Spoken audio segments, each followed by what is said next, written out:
The sun beat down on Harold's weathered face as he stood at the edge of his cornfield, the dry soil crumbling between his fingers. 30 summers he'd worked this land, but he'd never seen a drought like this one. His corn stalks, which should have stood tall and green by now, were withering before his eyes. "Not good," he muttered, shaking his head. "Not good at all." Harold had taken over the family farm in western Nebraska from his father, who had inherited it from his father before him.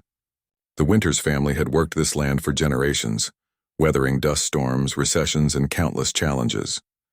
But this summer's drought threatened everything they had built.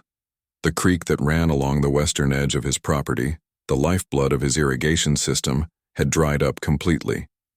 Harold walked along its dusty bed each morning, hoping against hope to find a trickle of water, but the cracked earth offered no relief. Back at the farmhouse, Harold's wife Linda was preparing lunch when he trudged through the door. "How bad is it today?" she asked, her eyes already knowing the answer. Harold sank into a chair at the kitchen table. "Worse. Another week like this and we'll lose the entire East Field." He didn't mention that the West Field was already beyond saving. No point in stating the obvious. Linda set a glass of iced tea in front of him. Even their well water was starting to taste different, mineral-heavy and strange. They were having to dig deeper with each passing week. "Tom Parker stopped by while you were out checking the fields," Linda said, referring to their neighbor whose farm adjoined theirs to the south. "His situation's no better. Says he's thinking of selling some of his equipment to make it through till next season." Harold shook his head. Tom was a good farmer and an even better neighbor. If he was considering selling equipment, things were dire indeed. After lunch, Harold drove his old pickup into town. Main Street was quiet, the usual bustle replaced by an anxious stillness that seemed to hang in the hot air. He parked in front of the bank and sat there for a long moment, gathering his courage. Inside, the air conditioning was a shock to his system after the scorching heat outside. Harold had known Bill Henderson, the bank manager, since high school. They'd played baseball together, gone fishing together, celebrated each other's children graduating. But today, Bill wasn't a friend. He was the man Harold needed to convince to extend his loan. "I wish I could help you, Harold." "You know I do," Bill said after hearing him out. "But the board is tightening everything up. The drought's hitting everyone, and they're worried about too many defaults." "I've never missed a payment, Bill. Not in 30 years, Harold reminded him. Bill nodded, his expression pained. "I know that. And that's why I pushed for your case. The best I can do is a 60-day extension on your current loan. After that—" He left the sentence unfinished. Driving back to the farm, Harold's mind raced. 60 days wouldn't be enough if the rain didn't come, and the weather service was predicting more of the same. High temperatures, clear skies, no relief in sight. That evening, after Linda had gone to bed, Harold stayed up at the kitchen table, surrounded by papers, bank statements, bills, weather reports. Their savings account was nearly empty. The last of their emergency fund had gone to repair the tractor 2 months ago, before anyone realized how bad the drought would be. Harold's eyes kept returning to a business card on the table. Jack Wilson, a geologist who occasionally consulted for farms and ranches in the area. They'd met at the feed store last week, and Jack had mentioned something about groundwater surveys. Harold had taken his card mostly to be polite, but now, the next morning, Harold called the number. "There's no guarantee," Jack warned when he visited the farm later that day. The geologist was younger than Harold had expected, maybe mid-30s, with sun-reddened skin and an easy manner. "But there are geological formations in this part of the county that suggest good aquifer potential. The eastern part of your property especially." "What would it cost to find out?" Harold asked. Jack named a figure that made Harold wince. "And that's just for the survey," Jack added. "Drilling a well would be considerably more." That night, Harold and Linda had the kind of conversation that can change the course of a family's life. "It's a gamble," Harold admitted. "If we spend the money on the survey and drilling and find nothing, then we lose the farm anyway," Linda finished for him. Her hand found his across the table. "But if we don't try—" They decided to go ahead with the survey. Jack Wilson returned with his equipment, ground-penetrating radar and other tools Harold didn't understand. After 2 days of work, the geologist was cautiously optimistic. "There's definitely something down there," he said, pointing to a spot about a quarter mile from the farmhouse. "I'd say your chances are good. Not certain, but good." The next decision was even harder.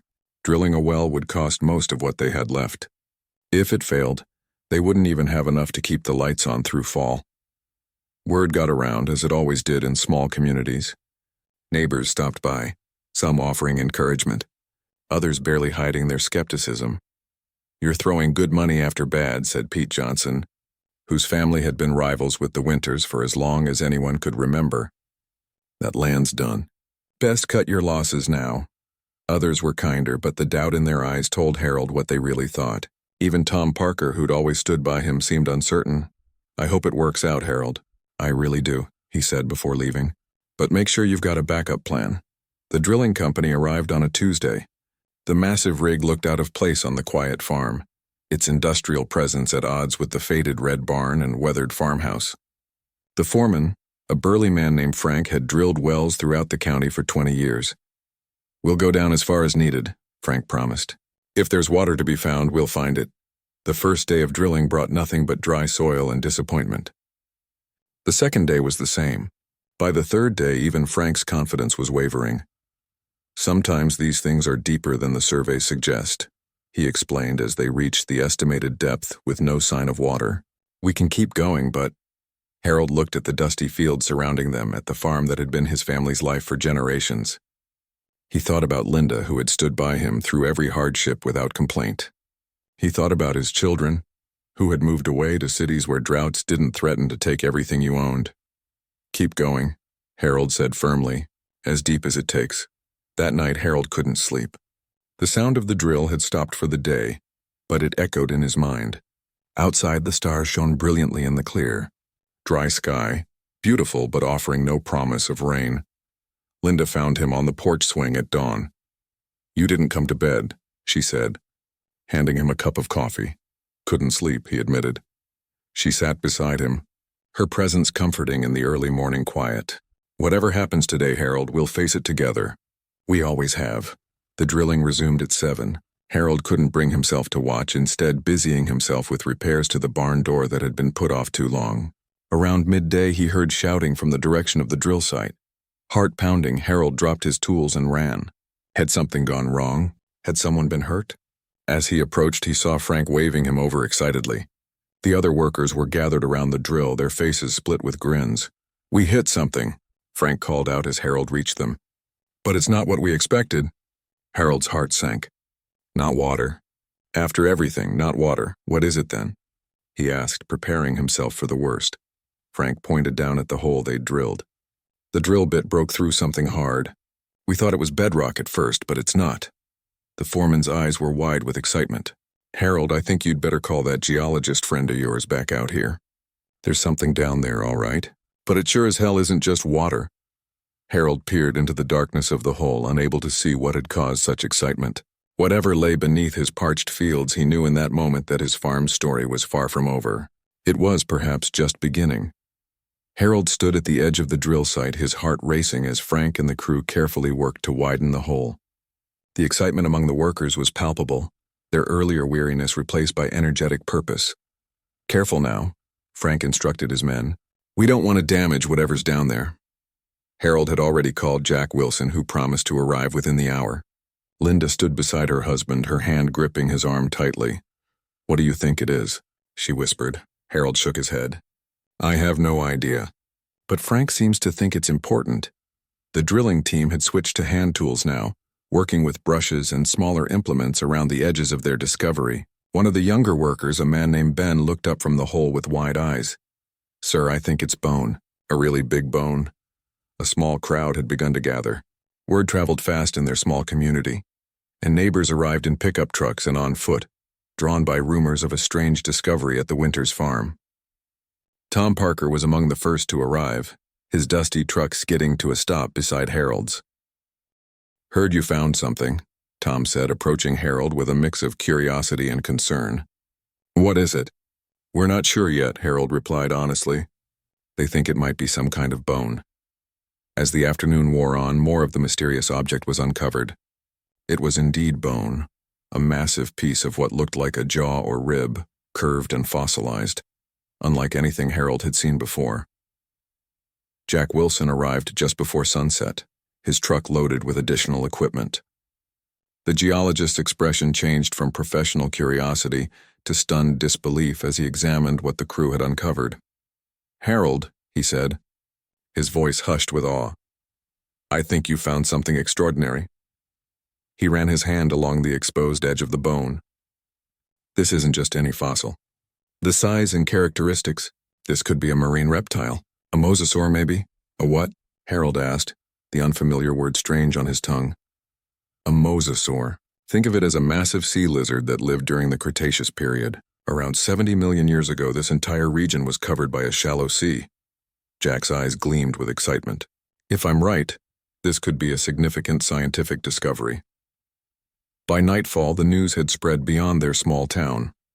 Jack made some calls and promises were made to send a team from the state university the next day.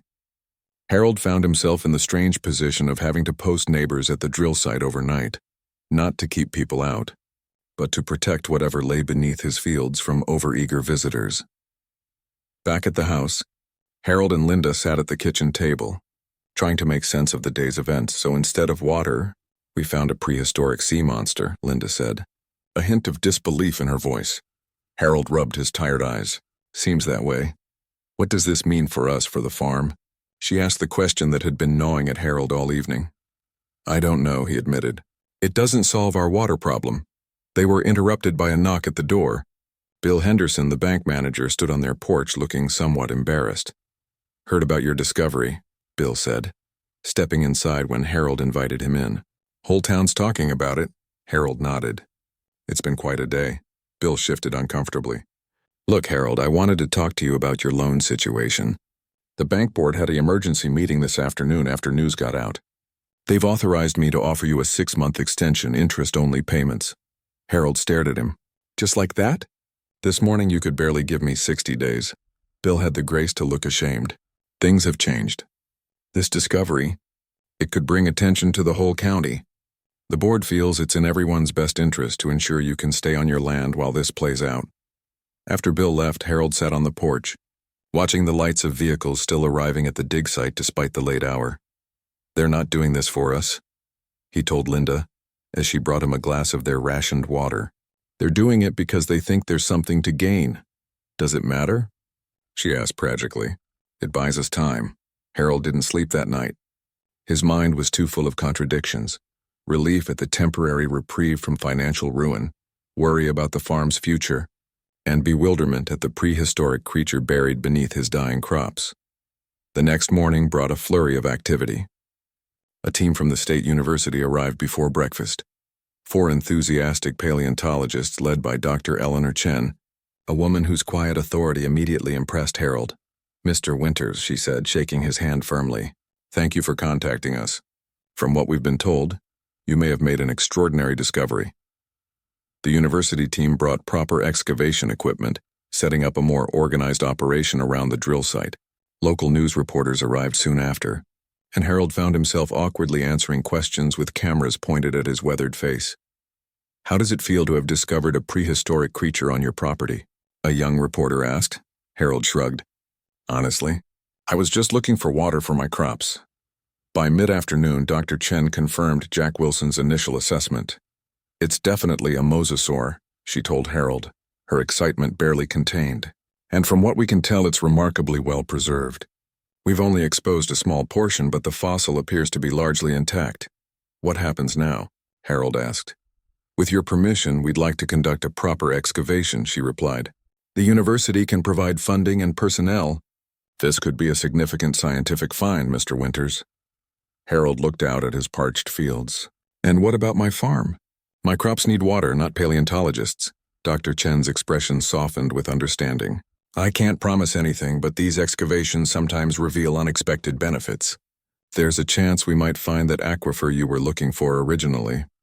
That evening, the local diner in town was packed with people discussing the discovery. Harold sat in a corner booth with Linda, uncomfortably aware of the glances and whispers directed their way. Pete Johnson approached their table, his usual smugness replaced by an awkward attempt at friendliness. "Heard you're going to be famous, Harold," he said. "They're saying that thing in your field might be worth a fortune." Harold shook his head. "I don't know about that." Right now, it's just making it hard to tend to what's left of my crops." As they left the diner, they were approached by a man in an expensive suit who introduced himself as a representative from a private collector. "My client would be very interested in acquiring the specimen on your land," he said smoothly. "We're prepared to make a very generous offer, enough to solve all your financial concerns." Harold was taken aback. "It's not even fully uncovered yet, and I'm not sure it's mine to sell." "It's on your property," the man pointed out. "In this state, that gives you certain rights." Later, at home, Harold and Linda discussed the unexpected offer. "We could pay off the farm," Linda said quietly. "Maybe even buy irrigation equipment for next season," Harold frowned. "But is that right? This thing has been in the ground for millions of years. Maybe it belongs to everyone, not just us." Sleep eluded Harold again that night. Around midnight, he pulled on his boots and walked out to the dig site. The area was lit by temporary floodlights, with 2 graduate students keeping watch over the partially exposed fossil. They nodded respectfully as Harold approached. "Mind if I take a look?" he asked. "It's your land, sir," one of them replied. Harold stood at the edge of the excavation, looking down at what had now been clearly identified as the skull of an ancient marine predator. Teeth the size of his hand were visible in the massive jaw. The creature must have been terrifying in life. As he stood there, one of the students approached. "Dr. Chen asked us to check something earlier," she said. "We did some additional radar scanning around the site." "Find anything?" Harold asked. The student nodded, pointing to an area beyond the fossil. "There's a natural channel in the bedrock about 20 feet down from the fossil layer. And, sir, there's water in it. A lot of water." Harold stared at her, hardly daring to believe what she was saying. "You mean—" "Yes, sir," she said with a smile. "It looks like you found your aquifer after all." The prehistoric sea monster was just sitting on top of it. For the first time in months, Harold felt the weight on his shoulders lighten. He looked up at the clear, starry sky and let out a laugh that startled the young researchers. Sometimes, he thought to himself, you have to dig through the past to secure your future, and sometimes what you find along the way is beyond anything you could have imagined. Word of the twin discoveries, both the prehistoric creature and the water beneath it, spread quickly. Within days, Harold's quiet farm had transformed into something resembling a research camp. The university team had expanded, bringing in specialized equipment and setting up temporary shelters. What had begun as a desperate search for water had become something Harold could never have imagined. The morning sun was barely peeking over the horizon when Dr. Chen approached. Harold, as he sipped coffee on his porch, watching the activity around the dig site. "Mr. Winters, we've made some remarkable progress overnight," she said, accepting the cup of coffee Linda offered. "The specimen is even more complete than we initially thought. It's not just the skull and spine. We've found limbs, ribs, and even some preserved soft tissue impressions." Harold raised his eyebrows. "Soft tissue? After all this time?" Dr. Chen nodded excitedly. "It's incredibly rare. This kind of preservation only occurs under very specific conditions. The way this animal was buried and the composition of the sediment around it created a perfect environment for fossilization." "What does that mean?" Linda asked, joining them on the porch. "It means," Dr. Chen explained, "that this is potentially one of the most significant mosasaur discoveries in North America. We're already finding anatomical details that weren't known before." The implications of her words hung in the morning air. Harold took a deep breath. "And the water?" he asked, returning to his most immediate concern. "The hydrologists arrived last night," Dr. Chen replied. "They're setting up now, but initial readings confirm what we suspected. There's a substantial aquifer running beneath your property. The challenging part will be accessing it without disturbing the fossil." Later that morning, Harold met with the water specialists. A serious woman named Dr. Reynolds spread maps and data printouts on his kitchen table. "The good news, Mr. Winters, is that you've got plenty of water down there," she said. "The aquifer appears to be extensive and relatively shallow in some areas. Can we tap into it?" Harold asked. Dr. Reynolds pointed to an area on the map. "We believe so.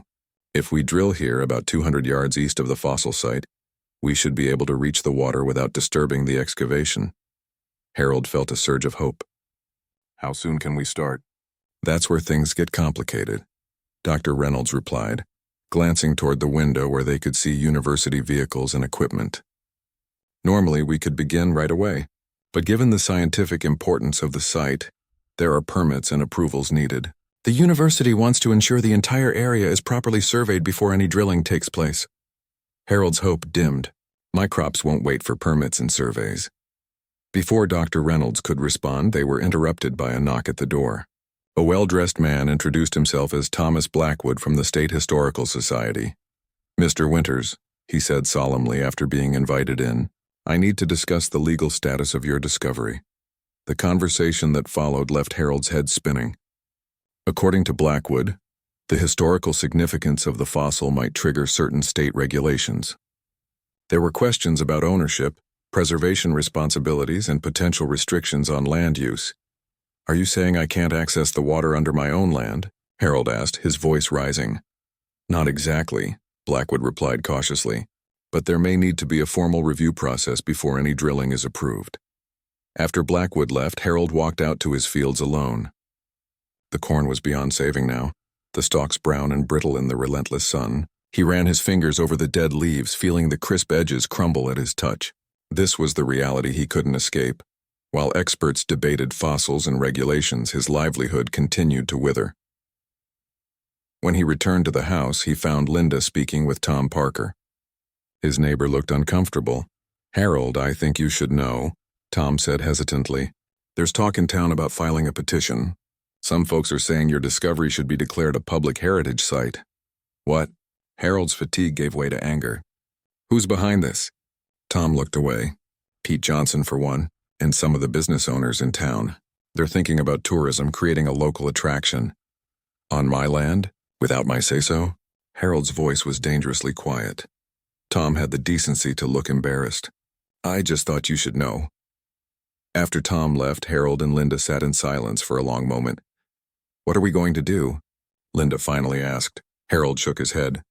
"I don't know anymore. Everybody wants a piece of this thing except us, and we're the ones who found it." Their conversation was interrupted by yet another visitor, the man in the expensive suit who had approached them at the diner. This time he wasn't alone.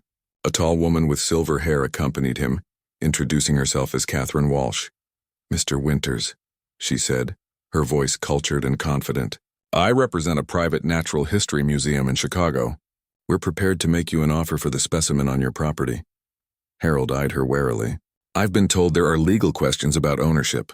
Catherine Walsh smiled. "There are always complications with significant finds like this. But our legal team believes the specimen ultimately belongs to the landowner, you." She named a figure that made Linda gasp. "That's our initial offer," Walsh continued smoothly. "It would include purchasing a portion of your land surrounding the fossil, but you would retain ownership of the rest of your property. We would also cover all excavation costs and ensure proper scientific documentation."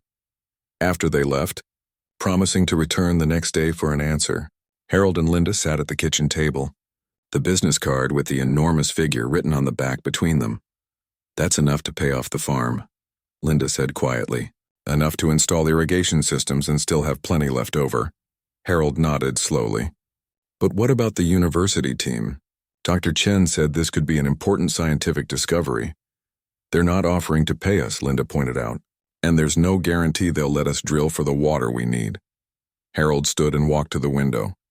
Outside, the lights around the excavation site illuminated a scene of intense activity despite the late hour.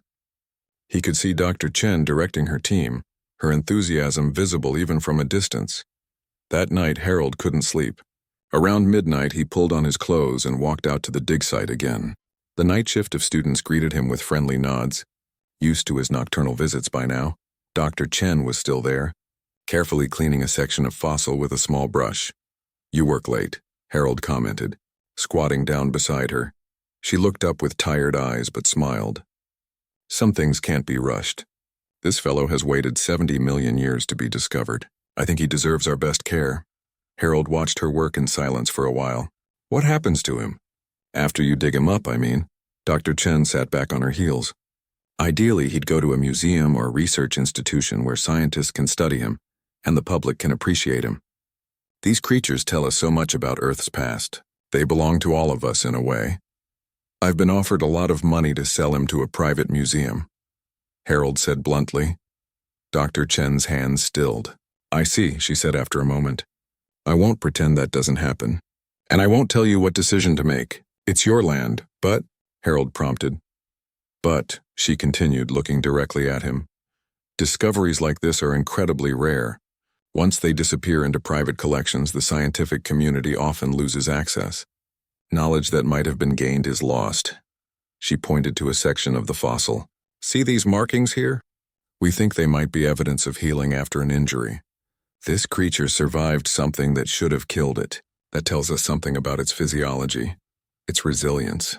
Every part of it has a story to tell, and those stories connect to bigger questions about evolution, extinction, climate change. Harold considered her words. What about the water? My farm is dying while everyone argues about old bones. Dr. Chen nodded understanding. I've spoken with the hydrologists. They believe there's a compromise solution, a way to access the water while preserving the integrity of the excavation. As the first hint of dawn appeared on the horizon, Harold walked back to the farmhouse. The decision ahead weighed heavily on him, but something had shifted in his understanding. The creature beneath his land had survived and adapted in its time, just as Harold's family had done on this land for generations. Perhaps, he thought as he watched the sun rise over his farm, there was a way for past and present to coexist, for both to thrive. The answer, like the water he sought, might lie deeper than he had initially looked. Morning brought no clarity to Harold's troubled mind. As he sat at the kitchen table, the business card from Catherine Walsh sat before him, the enormous sum written on its back seeming to grow larger each time he looked at it. Across from him, Linda quietly sipped her coffee, giving him the space he needed to think. They'll be coming back today for our answer, she finally said. Harold nodded. I know. Have you decided? Harold rubbed his eyes tiredly. Not exactly. But I've been thinking about something Dr. Chen said last night. A knock at the door interrupted them. Harold expected to find Catherine Walsh and her associate, but instead Bill Henderson from the bank stood on his porch. Looking uncomfortable, Harold, Bill began awkwardly. I need to talk to you about something important. Harold invited him in, noticing how Bill's eyes lingered on the business card on the table.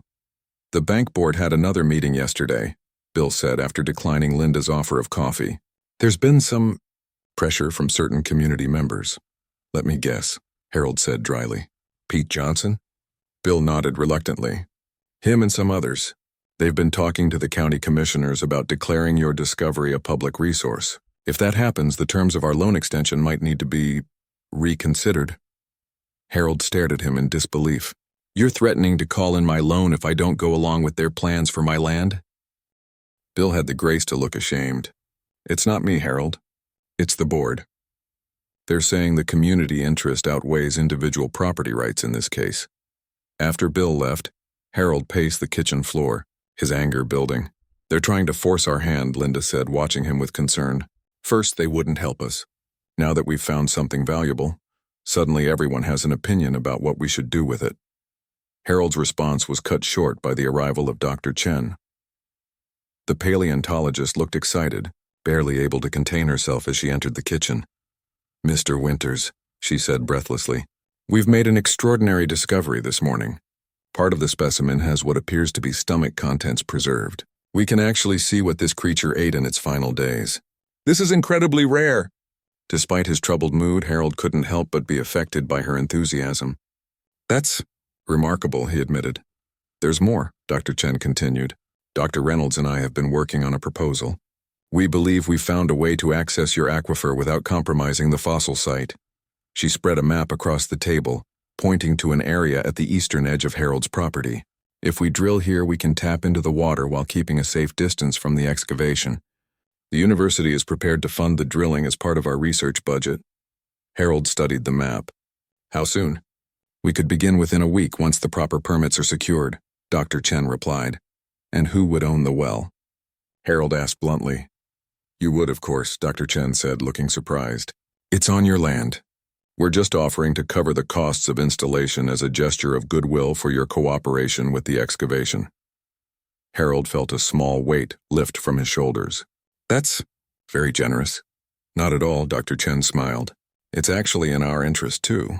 A stable water source will help maintain the integrity of the excavation site. Plus, she added with a grin, My team needs to shower occasionally. After she left, Harold and Linda discussed this new development. It solves our immediate water problem, Linda pointed out. But what about the fossil itself? Catherine Walsh will be here soon, expecting an answer about her offer. Harold took a deep breath. I think I know what I want to do. When Catherine Walsh and her associate arrived that afternoon, Harold met them on the porch. The elegant woman seemed confident, a contract folder tucked under her arm. Mr. Winters, she said with a practiced smile, have you had time to consider our generous offer? I have, Harold replied. And I'm going to decline. Walsh's smile faltered. I see, perhaps you misunderstood the figure we discussed. We're prepared to… Harold held up his hand. It's not about the money, Ms. Walsh, well, not entirely. This discovery, it belongs to science, to everyone. Selling it to a private collection just doesn't feel right. Walsh's expression hardened. You realize, of course, that without our protection you may end up with nothing. I understand the county is already discussing eminent domain proceedings. They can try, Harold said firmly, but I've made my decision. After the private collectors left, Harold called Dr. Chen. I've decided to donate the fossil to the state university, he told her, under certain conditions. The conditions Harold outlined were straightforward. The university would fund the water well as promised, acknowledge the Winters family in all publications related to the discovery, and establish a small educational center on a designated portion of the property where visitors could learn about the fossil and the ancient sea that once covered the region. Dr. Chen was ecstatic.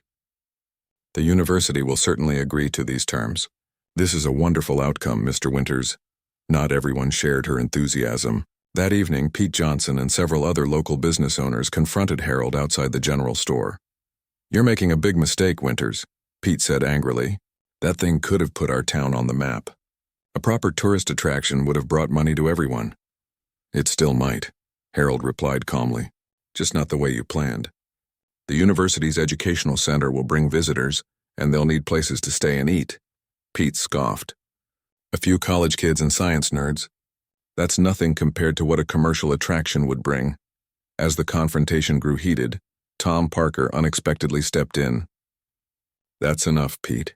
It's Harold's land and Harold's decision. He's found a solution that works for everyone. The drilling for the water well began the following week. True to her word, Dr. Chen expedited the permits and arranged for the university to cover all costs. Harold watched with a mixture of hope and disbelief as the drilling equipment, so similar to what had started this whole adventure, once again bored into his land, this time at a safe distance from the fossil excavation. 3 days later, water gushed from the new well. Clear, cool, and plentiful, enough to irrigate his remaining fields and perhaps plant a late-season crop in some areas. The sight of water soaking into his parched soil was almost enough to bring tears to Harold's weather-beaten face. As news of the successful well spread, Harold noticed a subtle shift in the community's attitude.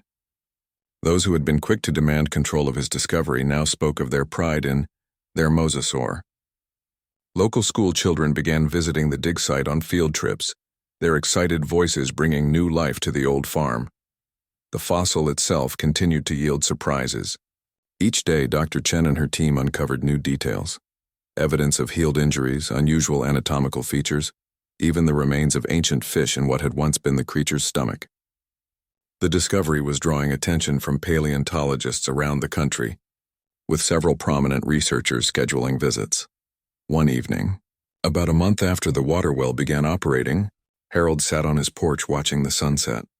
The eastern fields were showing the first green shoots of a late planting, not enough to save this season entirely, but a promise for the future. Around the excavation site, temporary structures had given way to more permanent research facilities, with plans for the educational center already in development. Dr. Chen joined him on the porch, taking a seat in the old rocking chair. The university board approved all your conditions, she said, handing him a folder of official documents. The fossil will be preserved for scientific study, with a cast replica displayed here at the educational center. Your family's name will be permanently associated with the discovery. Harold nodded, satisfied. And the water rights? Guaranteed in perpetuity, Dr. Chen confirmed. The well and all water access remain yours completely. They sat in companionable silence as the sun dipped below the horizon, casting long shadows across the farm that had been in Harold's family for generations. You know, Dr. Chen said thoughtfully, in science we often talk about watershed moments, discoveries that change everything that comes after. I think finding this mosasaur was a watershed moment for paleontology. Harold smiled at the appropriate metaphor. For my farm too, quite literally. Dr. Chen laughed. The universe has a strange sense of humor sometimes. You dug for water and found a sea creature from a time when this entire region was underwater, and that discovery led you back to the water you were looking for in the first place. As darkness fell, Harold could see the lights from the research camp illuminating the night. From disaster had come opportunity. From the distant past had come hope for the future. And from a desperate search for water had come a discovery that would outlive him, becoming part of a legacy that stretched both backward and forward in time. 6 months passed, bringing changes to Harold's farm that he could never have imagined when he first decided to drill for water in desperation. The autumn harvest had been modest. A late planting could only yield so much, but the newly installed irrigation system had allowed him to salvage something from a season that had initially seemed lost. Winter had come and gone, its quiet months giving Harold and Linda time to adjust to their new reality. Now, as spring sunshine warmed the Nebraska soil once again, Harold stood at the edge of his eastern field, watching as workers put the finishing touches on a small but handsome building near the excavation site. The sign above the entrance read Winters Farm Marine Fossil Center in simple, dignified letters. What do you think? Dr. Chen asked, approaching from behind. In the months they had worked together, she had become something between a business partner and a friend. It's not too fancy, Harold observed with approval. Looks like it belongs here, Dr. Chen smiled. That was the architect's goal. We wanted it to complement the landscape, not dominate it. The educational center was scheduled to open to the public the following weekend.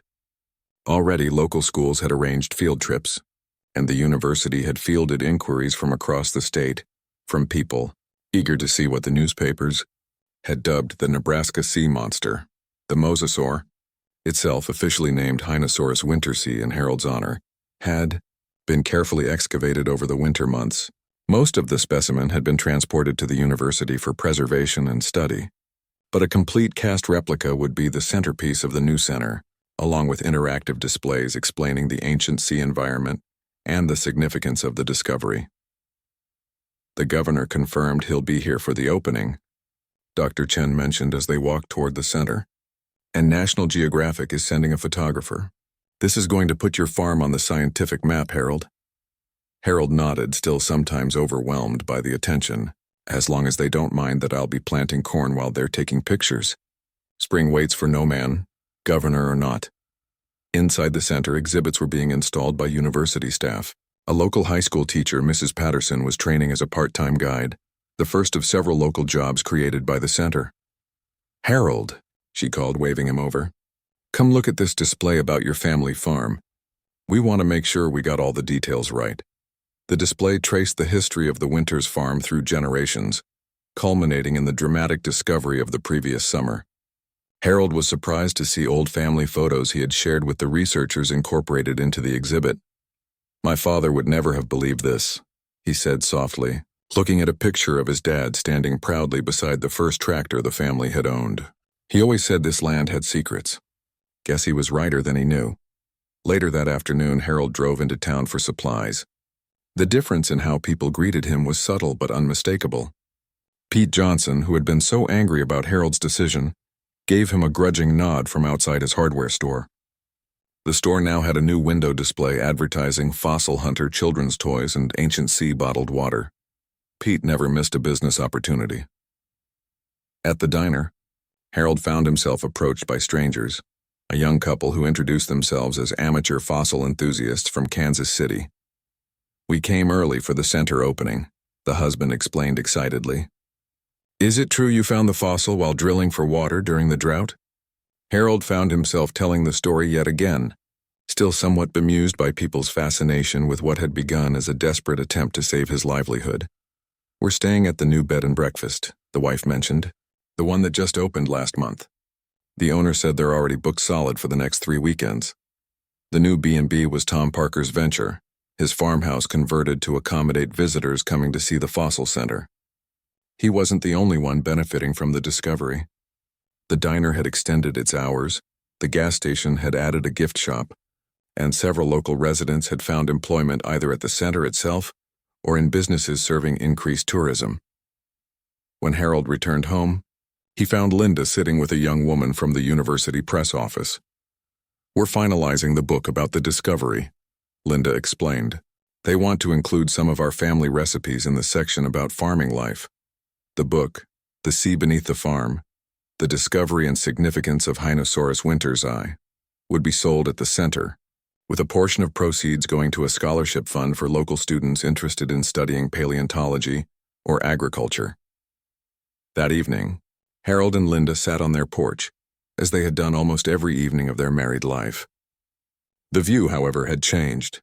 Where once they had seen only fields and sky, now lights from the research facility and educational center created a small glow on the eastern portion of their land. "Did you ever imagine any of this?" Linda asked, her hand finding his in the gathering darkness. Harold shook his head. "Not in a million years. Or 70 million, I guess." The joke had become familiar between them. "Do you regret not taking the money?" she asked, referring to Catherine Walsh's generous offer to purchase the fossil. Harold considered the question seriously. "No," he said finally. "The money would have been gone eventually. This way our name is part of something that will outlast us. And the farm is secure, not just for now but for the future." The water well had indeed secured the farm's immediate needs. But the partnership with the university had brought unexpected benefits beyond that. A portion of the educational center's admission fees went to the Winters, providing a stable secondary income. The university had also established a research station on the property, paying fair rent for the land it occupied. The morning of the grand opening dawned clear and warm. Harold rose early, as he always did, to check his fields before the ceremony. The corn was coming up strong and even, nourished by the same ancient water source that had sustained the marine creature now drawing visitors from across the country. As he walked back to the house to change into his one good suit, Harold saw a school bus arriving, the first of many expected that day. Children poured out, their excited voices carrying across the farm as they pointed at the center building. For a moment, Harold stood watching them. Among the group was a small boy who broke away from the others, kneeling to examine something in the soil. With a child's curiosity, he picked up a small rock, turning it over carefully in his hands with the serious concentration only children can muster for such things. The sight transported Harold back to his own childhood on this same land, to days spent following his father through the fields, learning the rhythms of planting and harvest, developing the deep connection to the soil that had kept him here through good times and bad. Later, as the governor cut the ribbon and cameras flashed, Harold found himself thinking not of the speeches or the publicity, but of that boy and his rock. Perhaps among today's visitors was another farmer, or another scientist, someone whose life would be shaped by what they saw here, by the understanding that beneath the ordinary surface of things lay extraordinary possibilities. When called upon to speak, Harold kept his remarks brief. "I was looking for water to save my farm," he said simply. "I found something that belonged to all of us. Sometimes the most important discoveries happen when you're looking for something else entirely." As applause rippled through the crowd, Harold glanced at Linda, at Dr. Chen, at the community members who had come together around this unexpected discovery. What had begun in crisis had evolved into opportunity, not just for the Winters family but for the entire community.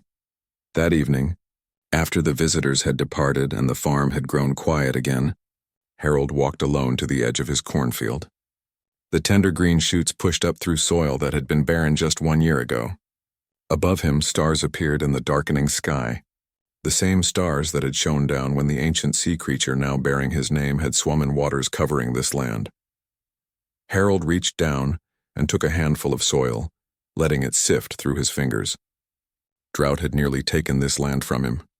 A desperate search for water had led to an astonishing discovery. And that discovery had, in its way, brought life back to the farm, to the community, and to a creature that had been hidden beneath the earth for 70 million years. Some might call it luck, Harold thought as he turned back toward the lights of home. But he preferred to think of it as the land revealing its secrets to those who cared for it most deeply, those who understood that a farm was more than just soil and crops, but a place where past and future met in the present moment, a small piece of earth holding endless possibilities for those willing to dig a little deeper.